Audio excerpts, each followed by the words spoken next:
Bismillahirrahmanirrahim, alhamdulillahi rabbil alamin, wassalatu wassalamu ala afdalil anbiya'i wal mursalin, nabiyina Muhammedin, sallallahu alaihi wasallam, wa ala alihi wa sahbihi ajma'in. Rabbi shrah li sadri wa yassir li amri, wahlul uqdatan min lisani yafqahu qawli wa ba'd. Fillimisht e falenderojmë Allahun subhanahu wa ta'ala për mirësitë e tij të panumërta. Salavatet dhe selamet ja dërgojmë njeriu të më dashur Muhammed Mustafa sallallahu alaihi wasallam, familjes së tij të pastër, shokëve të tij besnik dhe të gjithë atyre të cilët ndjekin në rrugën e këtij pejgamberi deri në ditën e gjykimit. Elus Allahu subhanahu wa taala me emrat e tij të bukur dhe cilësitë e tij të larta, që këto mezhlise Allahu t'i bëjë mezhlise të bereqetshme, mezhlise të hajrit, tubime, të cilat do të dëshmojnë për ne në ditën kur do të dalim para Allahut dhe jo kundër nesh. Elus Allahun e madhruar që Allahu të na furnizojë me dije të dobishme dhe të na bëjë pasues të denj sunnetit pejgamberit Allahut sallallahu alaihi wasallam. Vëllezër, ajo për cilën dua të flas sonte, për të kujtuar veten time fillimisht, pastaj edhe juve që jeni të pranishëm në këtë mezhlis, ka të bëjmë me diçka që vetëm se jemi në prag të asaj, jemi në kohën e verës dhe një pjesë e madhe e njerëzve kur vinë pushimet verore, kanë një hapësirë të kohës dhe bëjnë planën në mënyrën se si duhet shfrytëzohet koha. Madje ka një numër të madh njerëzve të cilët janë neglizhent, ndoshta do kisha thënë edhe karshi kësaj begatie që është prej begative të Allahut subhanahu wa taala. Allahu i madhruar neve na urdhëron Kur'an duke na thënë fillimisht gjithë njerëzve, ya ayyuhan nas, o ju njerëz, udhkuru ni'matallahi aleikum, kujtoni mirësitë e Allahut ndaj jush. Pastaj ju drejtohet me tekst të veçantë besimtarëve duke ju thënë ya ayyuhalladhina amanu, o ju të cilët keni besuar, udhkuru ni'matallahi aleikum, kujtoni begatitë dhe të mirat e Allahut ndaj jush. Andaj është obligim për çdo musliman dhe çdo besimtar që t'i përkujtojë mirësitë dhe nimetet e Allahut. E prej nimeteve të Allahut xhallahu ala që ne i gëzojmë në jetën e kësaj dhunjaje, vëllezër, është koha, në veçanti koha e lirë, të cilën ne shpeshherë e kemi në dispozicion, por që nuk ja dim vlerën dhe nuk dim se si ta menaxhojmë dhe në çfarë duhet shfrytzuar ajo. Andaj Allahu te bareku ve taala ka zbrit një sure që quhet Suratul Asr, surja e kohës, në të cilën sure betohet Allahu xhallahu ala. Thot Allahu i madhruar, Bismillahirrahmanirrahim, wal asr innal insana lafi khusr. Pasha kohën, me të vërtet insani, pra njeriu, është në një humbje të madhe. Allahu i madhruar, vëllezër, betohet në kohë dhe është si rregull, çdo herë kur Allahu xhallahu ala betohet në diçka, dijeni se ajo është me peshë të madhe dhe ka vlerë të madhe, nga sa Allahu nuk betohet në gjëra të cilat nuk kanë vlerë. Andaj Allahu i madhruar, sa herë që shohim se betohet në diçka në librin e tij, duhet të kuptojmë se me të vërtet kjo gjë ka një peshë të madhe dhe ka një rëndësi të madhe. Andaj Allahu xhallahu ala me urtësinë e tij, me hikmetin e tij, ka përzgjedhur që të betohet në atë gjë. Dhe në këtë sure Allahu i madhruar betohet në diçka që është shumë e vlefshme për njeriu, nga se nga ajo përbëhen ditët dhe përbëhet jeta e njeriu. Ajo është koha të cilën ne e posedojmë. Thot Allahu wal asr, pasha kohën, është betuar në kohë Allahu te bareke wa taala. Thot me të vërtet njeriu dhe insani është në një humbje të madhe dhe kuptohet është në një humbje të madhe kur njeriu nuk e shfrytëzon këtë begati dhe këtë mirësi në atë që e afron tek Allahu xhallahu ala. Nuk e shfrytëzon këtë kohë që e ka në dispozicion në bindje dhe në nështrim ndaj Allahu xhallahu ala. Nuk e shfrytëzon në adhurim ndaj Allahut subhanahu wa taala, në vepra me të cilët vepra arrihet kënaqësia e Allahut subhanahu wa taala.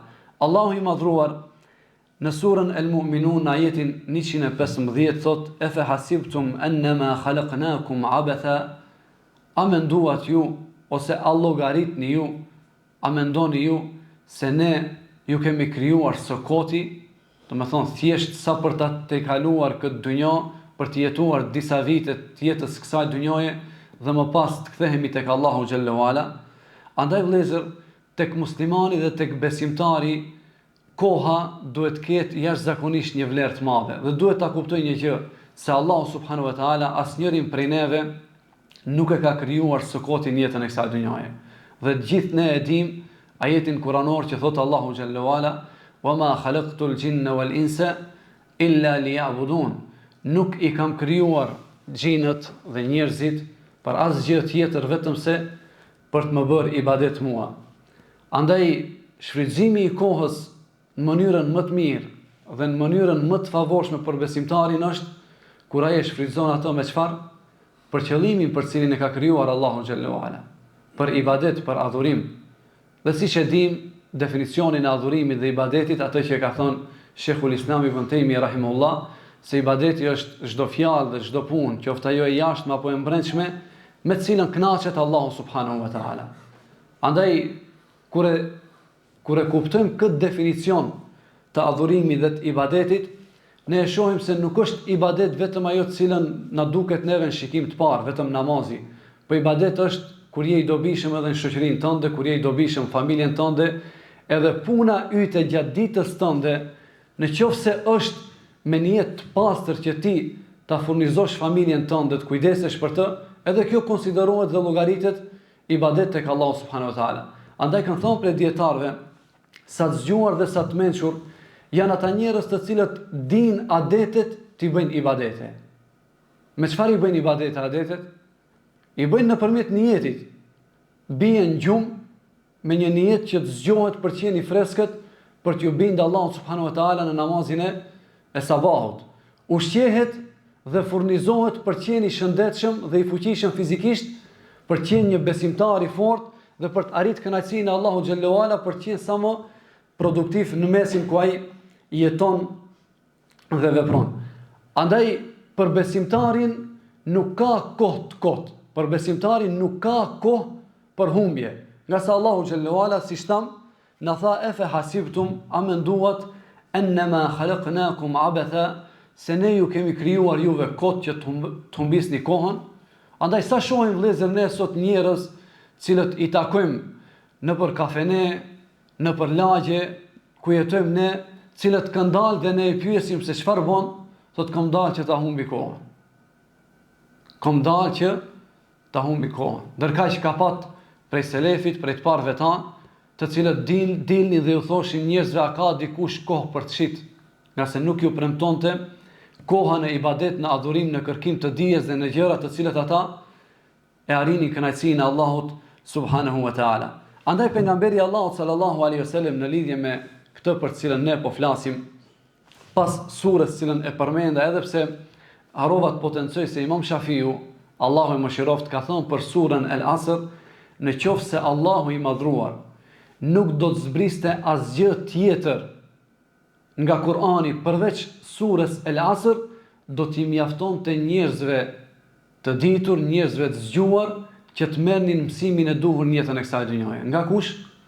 Nga surja El Asr. Andaj në qoftë se pak e mediton, e kupton se ku është shpëtimi, ku është fitoria dhe në çfarë është humbja në jetën e kësaj dhunjaje. Humbja është në qoftë se nuk shfrytëzohet koha, vitet e jetës në adhurim ndaj Allahut subhanahu wa taala, ndërkaq fitimi është dhe shpëtimi në atë që Allahu i përjashton një kategori prej kategorive të njerëzve, duke thënë illa alladhina amanu, përveç atyre të cilët kanë iman, kanë besuar Allahun xhallahu ala, wa amilus salihat, dhe kanë bërë vepra të mira, wa tawasau bil haqqi wa tawasau bis sabr, dhe këshillohen ndërmjet vete me sabër dhe këshillohen ndërmjet vete në të vërtetën.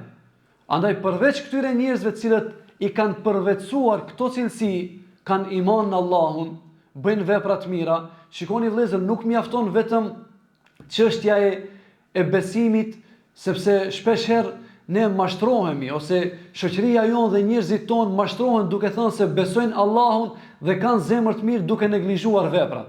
Edhe pse në qoftë se ata do ta dinin dhe do ta kuptonin realitetin e imanit, se imani është shqiptimi me gjuhë, me gojë, duke dëshmuar shahadetin, pastaj besimi me zemër dhe veprimi me gjymtyr, do ta kuptonin se nuk i vlen ai pretendim të cilin ai e thotë se unë mjafton që kam zemrën e mirë. Por megjithatë, Allahu te bareku ve teala pasi përmend imanin, përsëri e potencon edhe veprën. illa alladhina amanu, përveç atyre të cilët kanë besuar Allahun, wa amilu salihat, dhe bëjnë vepra të mira. E pejgamberi Allahut sallallahu alaihi wasallam në lidhje me rëndësinë e kësaj për cilën ne flasim vëllezër, na ka treguar në hadith duke thënë në një formë urdhërore, igtanim khamsan qabla khams, shfrytëzoj 5 gjëra para 5 të tjerave. Dhe të gjitha këto vëllezër janë porosi që ne të mund të jetojmë si robër ndaj Allahu xhallahu ala dhe në formën cilën Allahu subhanahu wa taala është i kënaqur me ne. Dhe ka përmend pejgamberi Allahu sallallahu alaihi wasallam disa etapa të jetës së njerëzit që janë të rëndësishme, që nuk duhet ndonjërit prej nesh të ikin në jetën e kësaj dhunjoje pa mos me qenë të vëmendshëm në shfrytëzimin e këtyre etapave. E para cila është, thot pejgamberi Allahu sallallahu alaihi wasallam, shfrytëzoje rinin tënde para pleqërisë, para se të vi pleqëria. Nga se kur vin mosha e shtyrjes, domethënë kur njeriu shtyhet në moshë, i vjen pleqëria, nuk e ka atë energji për t'ju bindë Allahun subhanahu wa taala. Andaj sa e mirë dhe sa e bukur do t'ishte në qoftë se vërtet rinia tek të rit tan do të shfrytëzohej në atë që Allahu është i kënaqur. Por fatkeqësisht në çfarë shfrytëzohet rinia tek të rit tan? Shpeshherë ndoshta gjejmë njerëz ose të ri të cilët kanë energji për punë të këqija, kanë energji për mëkate, kanë energji për rebelim ndaj urdhrave të Allahut subhanahu wa taala dhe harrojnë dhe nuk janë të vëmendshëm se pikrisht kjo është një nga kohët dhe një nga etapat më të rëndësishme të jetës së tij, që ai mund të afrohet tek Allahu xhallahu ala dhe të arrijë kënaqësinë e Allahut subhanahu wa taala. Andaj tha pejgamberi alayhis salam, rinin para pleqërisë. Pastaj tha pejgamberi Allahu sallallahu alaihi wasallam, shfrytëzoje shëndetin para sëmundjes. Dhe gjithë ne vëllezër, në momentet caktuara në jetën e kësaj dhunjoje ndodh që të sprovohemi me sëmundje të ndryshme. Dhe sa herë na godet ndonjë fatkeqësi dhe ndonjë sprovë nëpërmjet ndonjë sëmundje, çfarë themi? Sikur të mos kisha qenë këtë situatë, do ta bëja këtë dhe atë. Domethënë je i privuar nga shumë veprime në moment kur ka kapluar ndonjë sëmundje. Dhe për ta kuptuar këtë më mirë, shkoni pyetni ata të cilët janë të shtrirë në krevatet e spitalit dhe nuk mund të lëvizin. Nuk mund t'i bëjnë ibadet Allahut ashtu siç ke mundësi ti t'i bësh ibadet Allahut, që Allahut ka dhënë shëndet, Allahut ka dhënë rini, Allahut ka dhënë shumë begati të tjera. Pastaj tha pejgamberi Allahut sallallahu alaihi wasallam, shfrytëzoje pasurinë para fukarallëkit, para se ti jesh i varfër. Në çfarë ta shfrytëzoj? Në atë që e kënaq Allahun subhanahu wa taala. Andaj Allahu i madhruar çfarë thot në Kur'an vëllezër? Ja ayyuhalladhina amanu, o ju të cilët keni besuar, la tulhikum amwalukum wala auladukum an dhikrillah. Mos lejoni që juve, pasuria juaj dhe fëmijët tuaj t'ju largojnë nga përmendja e Allahut. Dhe nëse shohim në jetën e kësaj dhunjoje, pikrisht janë këto dy gjëra të cilët bëhen shkak kryesor për largimin e njeriut nga Allahu subhanahu wa taala. Njeriu ose mburret dhe mashtrohet me pasuri, ose mburret dhe mashtrohet me evlat, me fëmijë. Dhe përkundër kësaj, Allahu i madhruar kur na flet për ditën e gjykimit, na i përmend përsëri këto dy gjëra.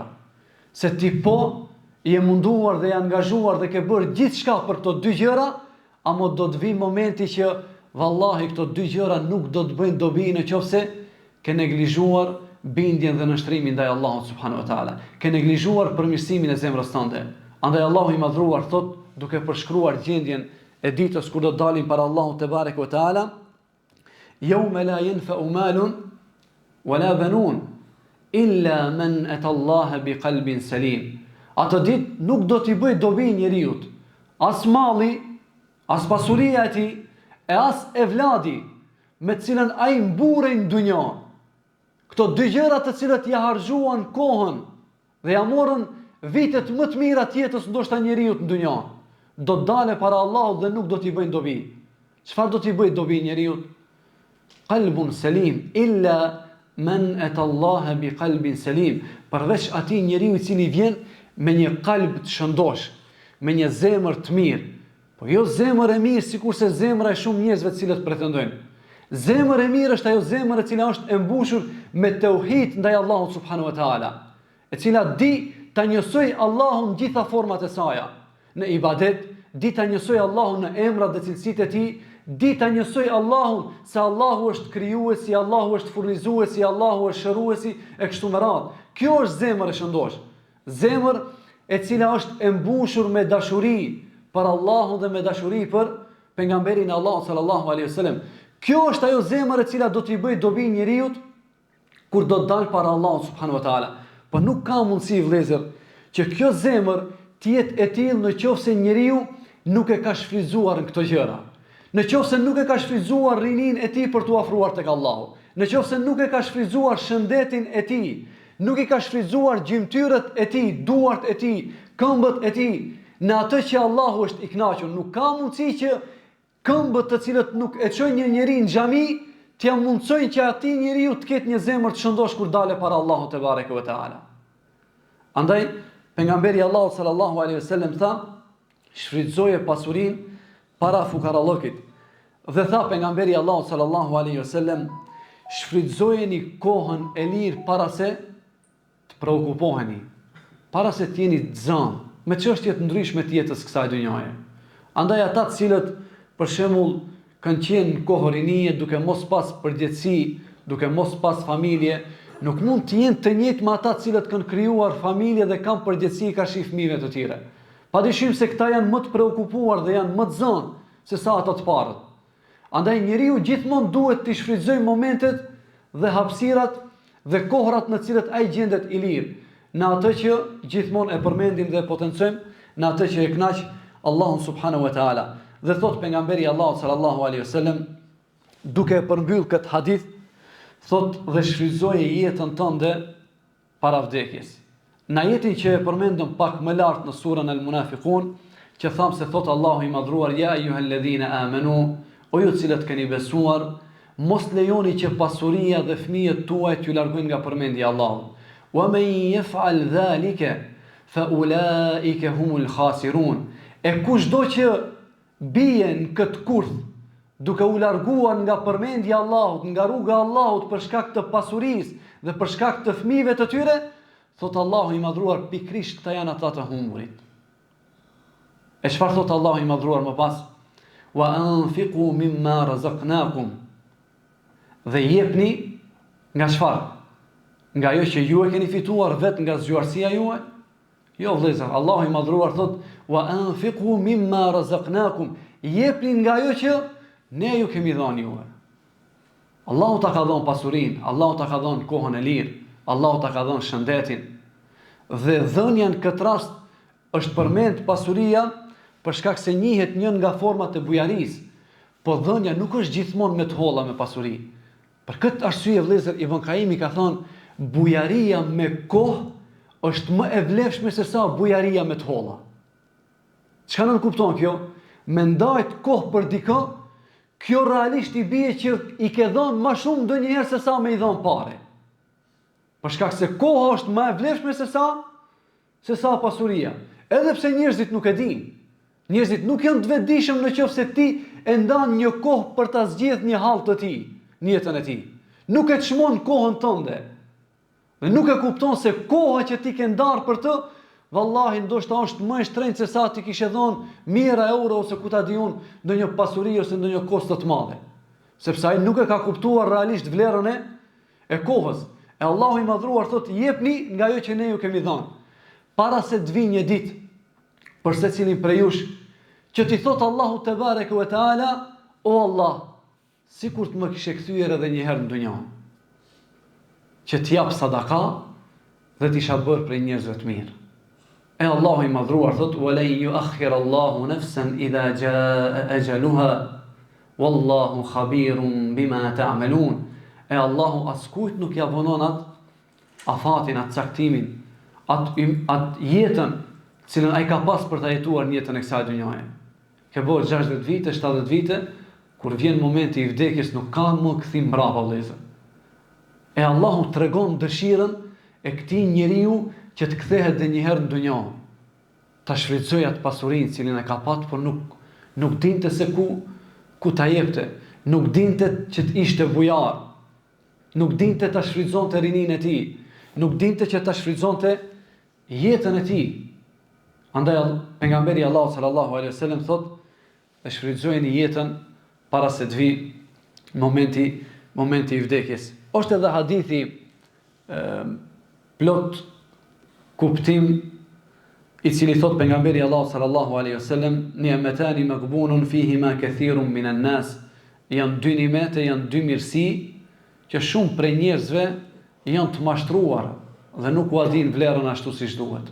Pejgamberi Allahu thot kathirun minan nas, shumica e njerëzve thot nuk e kanë kuptuar realitetin e këtyre dy nimeteve, dy begative. Kush janë këto dy mirësi? As-sihhatu wal farag, është shëndeti edhe koha e lirë. Andaj ne jemi në prag të pushimeve, ku zakonisht nxënësit shohen nga shkollat, njerëzit mundohen të marrin pushimet e tyre. Pyete veten në çfarë do të shfrytëzosh këto pushime. Këtë kohë të lirë të cilën e ke në dispozicion, në çfarë do ta kalosh? A ke bën ndonjë program me cilin program do të mundohesh gjatë asaj kohe të afrohesh tek Allahu subhanahu wa taala, apo ditët tua dhe pushimet tua dhe koha yte do të kaloj në atë që është e kodë dhe nuk është razi Allahu subhanahu wa taala.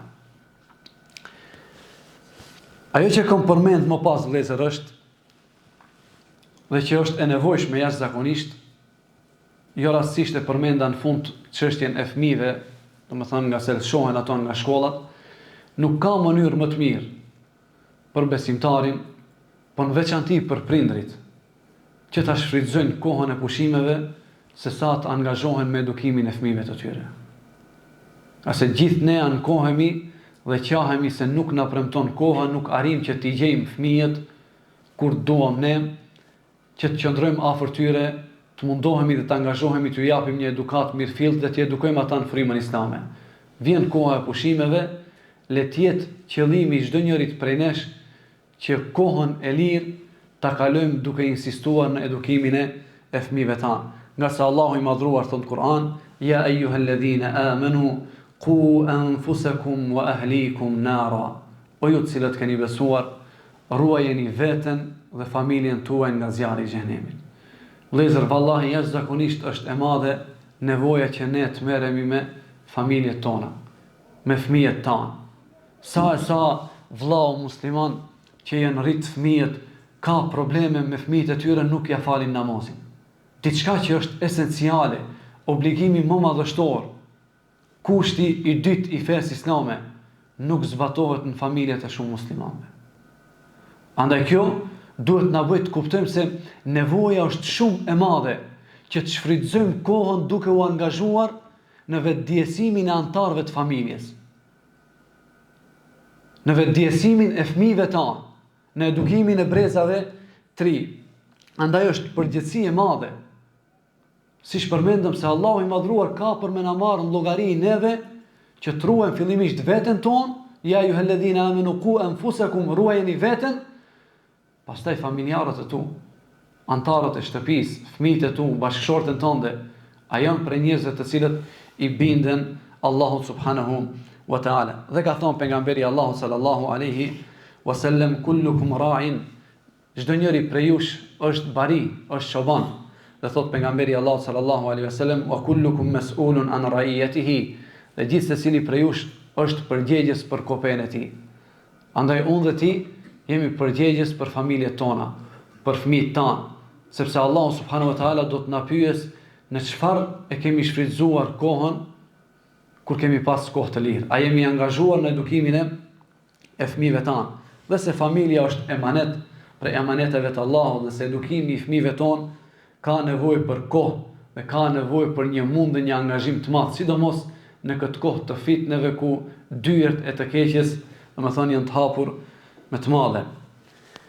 Koha e lirë, vëllezër, nëse nuk mbushet me diçka produktive, me edukim, me mësim, besim, normalisht se kjo kohë do të jep si rezultat prishjen e njeriut, prishjen e zemrës së tij.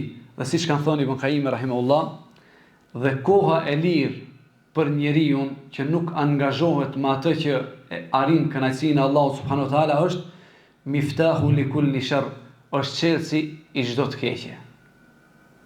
Andaj shihni njerëzit cilët janë badiavxhi, kanë kohë të lirë, kanë kohë për gibet, kanë kohë për mendime të këqija, kanë kohë për çdo gjë tjetër, por nuk kanë kohë të bereqetshme për të arritur kënaqësinë e Allahut subhanahu wa taala.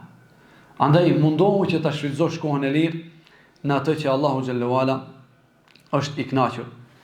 Çfarë rezultate ne përjetojmë në qoftë se shfrytëzojmë kohën ashtu siç duhet? Kanë përmendur dietarët islam disa prej tyre, është se do të arrijmë që fillimisht tek vetja jonë ne të jemi produktiv, duke fituar nga jeta e kësaj dhunjoje diçka që do të na bëjë dobi pas vdekjes tonë kur do të dalim para Allahut subhanahu wa taala. E në qoftë se angazhohemi në raport me fëmijët tanë, do të kemi mundësi që të ndërtojmë një brez të mirë që do të adhurojë Allahun subhanahu wa taala. Do të mbrojmë fëmijët tanë nga koha e lirë, kohë e cila mund të bëhet shkak që të sjellin devijime tek ata. Pastaj tjetra është se angazhimi jon me fëmijët tanë në edukimin e tyre gjatë kohës së lirë është se do të jep syfrit afrimin mes njerëzve, afrimin fëmijë dhe prind, afrimin mes antarëve të familjes dhe shtimin e dashurisë mes tyre. Edhe tjetra vëllezër, në qoftë se ne angazhohemi duke ju dhënë preokupime të ndryshme të dobishme fëmijëve tanë dhe njerëzve cilët i kemi përreth, është se gjithë secili prej tyre do ta ndjejë një bartë përgjegjësisë për atë që ne i kemi dhënë. Edhe nëse janë të vogël.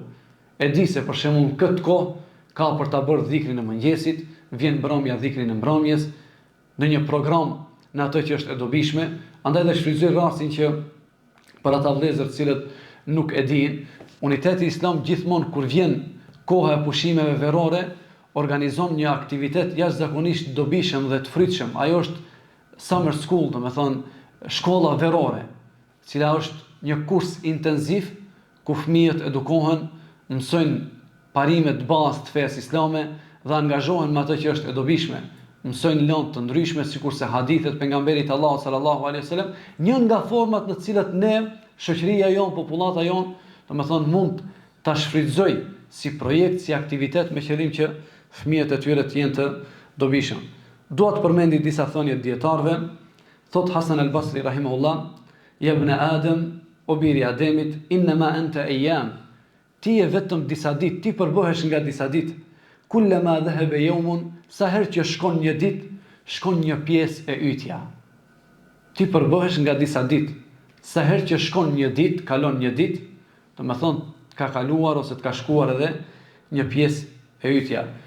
Abdullah ibn Mas'udi radiallahu anhu thoshte kështu: "Ma nadimtu ala shay'in", asnjëherë nuk i kam ra pishman për asnjë gjë, sikurse që i kam ra pishman për një ditë në cilën ka perënduar dielli, është paksuar ymri im, jeta ime, wa lam yazdad fihi amali, dhe nuk është shtuar puna ime, dhe nuk janë shtuar veprat e mira.